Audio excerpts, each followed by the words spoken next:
ಕಾಂಗ್ರೆಸ್ ಸರ್ಕಾರ ಇವತ್ತು ರಾಜ್ಯದ ಜನರ ಒಂದು ನಂಬಿಕೆಯನ್ನು ಉಳಿಸ್ಕೋಬೇಕಾದ್ರೆ ಈ ಪ್ರಕರಣದಲ್ಲಿ ಸಂಪೂರ್ಣವಾಗಿ ನಿಷ್ಪಕ್ಷಪಾತವಾಗಿರ್ತಕ್ಕಂಥ ತನಿಖೆ ಆಗಬೇಕು ಅಂತ ಹೇಳಿದ್ರೆ this matter has to be investigated by NIA. ಇದರಲ್ಲಿ ಬೇರೆ ಪ್ರಶ್ನೆನೇ ಇಲ್ಲ.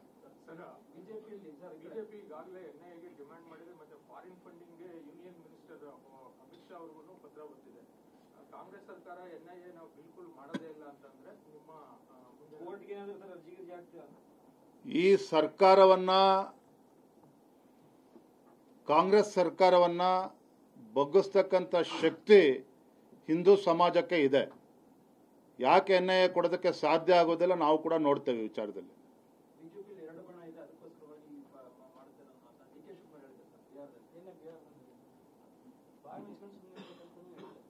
ಬಾಯಿ ಮುಚ್ಕೊಂಡು ಸುಮ್ಮನಿರೋದಕ್ಕೆ ಇದೇ ನಾವು ಕಾಂಗ್ರೆಸ್ ಪಕ್ಷ ಅಲ್ಲ.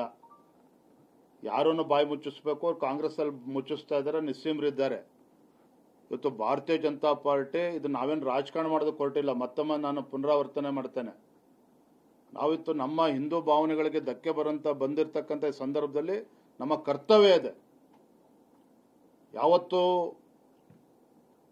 ಭಾರತೀಯ ಜನತಾ ಪಾರ್ಟಿ ಹಿಂದುತ್ವದ ವಿಚಾರದಲ್ಲಾಗಲಿ ನಮ್ಮ ಧಾರ್ಮಿಕ ಶ್ರದ್ಧೆ ಭಾವನೆಗಳಿಗೆ ಧಕ್ಕೆ ಬಂದಂಥ ಸಂದರ್ಭದಲ್ಲಿ ನೆನ್ನೆ ಮೊನ್ನೆ ಅಲ್ಲ, ಯಾವತ್ತೂ ಕೂಡ ಭಾರತೀಯ ಜನತಾ ಪಾರ್ಟಿ ಇಂಥ ವಿಚಾರದಲ್ಲಿ ಗಟ್ಟಿಯಾಗಿ ಕಾಂಗ್ರೆಸ್ ಸರ್ಕಾರ ಇವತ್ತು ರಾಜ್ಯದ ಜನರ ಒಂದು ನಂಬಿಕೆಯನ್ನು ಉಳಿಸ್ಕೋಬೇಕಾದ್ರೆ ಈ ಪ್ರಕರಣದಲ್ಲಿ ಸಂಪೂರ್ಣವಾಗಿ ನಿಷ್ಪಕ್ಷಪಾತವಾಗಿರ್ತಕ್ಕಂಥ ತನಿಖೆ ಆಗಬೇಕು ಅಂತ ಹೇಳಿದ್ರೆ this matter has to be investigated by NIA. ಇದರಲ್ಲಿ ಬೇರೆ ಪ್ರಶ್ನೆನೇ ಇಲ್ಲ. ಬಿಜೆಪಿ ಈಗಾಗಲೇ NIAಗೆ ಡಿಮ್ಯಾಂಡ್ ಮಾಡಿದೆ, ಮತ್ತೆ ಫಾರಿನ್ ಫಂಡಿಂಗ್ಗೆ ಯೂನಿಯನ್ ಮಿನಿಸ್ಟರ್ ಅಮಿತ್ ಶಾ ಅವರಿಗೂ ಪತ್ರ ಬಂದಿದೆ. ಕಾಂಗ್ರೆಸ್ ಸರ್ಕಾರ NIA ನಾವು ಬಿಲ್ಕುಲ್ ಮಾಡೋದೇ ಇಲ್ಲ ಅಂತಂದ್ರೆ ನಿಮ್ಮ ಕೋರ್ಟ್ಗೆ ಏನಾದರೂ ಅರ್ಜಿಗೆ ಆಗ್ತೀರಾ? ಈ ಕಾಂಗ್ರೆಸ್ ಸರ್ಕಾರವನ್ನ ಬಗ್ಗಿಸ್ತಕ್ಕಂಥ ಶಕ್ತಿ ಹಿಂದೂ ಸಮಾಜಕ್ಕೆ ಇದೆ. ಯಾಕೆ NIA ಕೊಡೋದಕ್ಕೆ ಸಾಧ್ಯ ಆಗೋದಿಲ್ಲ ನಾವು ಕೂಡ ನೋಡ್ತೇವೆ ವಿಚಾರದಲ್ಲಿ.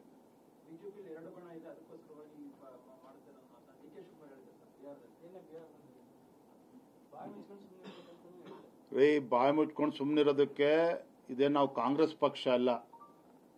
ಯಾರನ್ನು ಬಾಯಿ ಮುಚ್ಚಿಸ್ಬೇಕು ಅವ್ರು ಕಾಂಗ್ರೆಸ್ ಅಲ್ಲಿ ಮುಚ್ಚಿಸ್ತಾ ಇದ್ದಾರೆ, ನಿಸ್ಸೀಮರಿದ್ದಾರೆ. ಇವತ್ತು ಭಾರತೀಯ ಜನತಾ ಪಾರ್ಟಿ ಇದು ನಾವೇನು ರಾಜಕಾರಣ ಮಾಡೋದಕ್ಕೆ ಹೊರಟಿಲ್ಲ. ಮತ್ತೊಮ್ಮೆ ನಾನು ಪುನರಾವರ್ತನೆ ಮಾಡ್ತೇನೆ, ನಾವಿತ್ತು ನಮ್ಮ ಹಿಂದೂ ಭಾವನೆಗಳಿಗೆ ಧಕ್ಕೆ ಬಂದಿರತಕ್ಕಂಥ ಸಂದರ್ಭದಲ್ಲಿ ನಮ್ಮ ಕರ್ತವ್ಯ ಇದೆ. ಯಾವತ್ತು ಭಾರತೀಯ ಜನತಾ ಪಾರ್ಟಿ ಹಿಂದುತ್ವದ ವಿಚಾರದಲ್ಲಾಗಲಿ ನಮ್ಮ ಧಾರ್ಮಿಕ ಶ್ರದ್ಧೆ ಭಾವನೆಗಳಿಗೆ ಧಕ್ಕೆ ಬಂದಂಥ ಸಂದರ್ಭದಲ್ಲಿ ನೆನ್ನೆ ಮೊನ್ನೆ ಅಲ್ಲ, ಯಾವತ್ತೂ ಕೂಡ ಭಾರತೀಯ ಜನತಾ ಪಾರ್ಟಿ ಇಂಥ ವಿಚಾರದಲ್ಲಿ ಗಟ್ಟಿಯಾಗಿ